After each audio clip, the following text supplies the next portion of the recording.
নমস্কার বন্ধুরা, আজকে আমরা জানব দ্বন্দ্ব সমাস সম্পর্কে।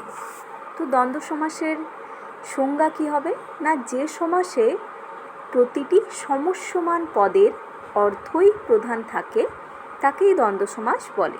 অর্থাৎ যতগুলি সমস্যমান পদ থাকবে তাদের অর্থই কিন্তু প্রধান বোঝাবে, তাকেই বলে দ্বন্দ্ব সমাস। যেমন ভীম ও অর্জুন, ভীমার্জুন। এখানে ভীম ও অর্জুন সমস্যমান পদ এবং ভীমার্জুনের ক্ষেত্রেও দুটো সমস্যমান পদের অর্থই প্রধান বোঝাচ্ছে, তাই এটা হয়ে গেল একটা দ্বন্দ্ব সমাস। এবার শীত ও উষ্ণ, এটা হচ্ছে শীতোষ্ণ। ঠিক তেমন তুমি ও আমি, এটা হচ্ছে আমরা, এটাকে বলে অ্যাক্সিস দ্বন্দ্ব। ঠিক তেমনই তুমি ও সে, তোমরা, এটাও অ্যাক্সিস দ্বন্দ্ব।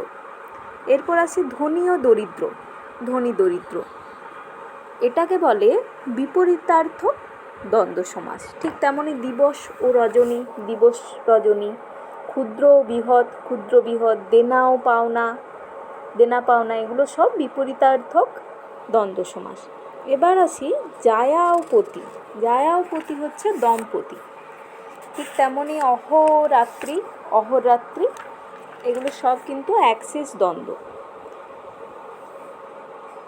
ধন্যবাদ সকলকে।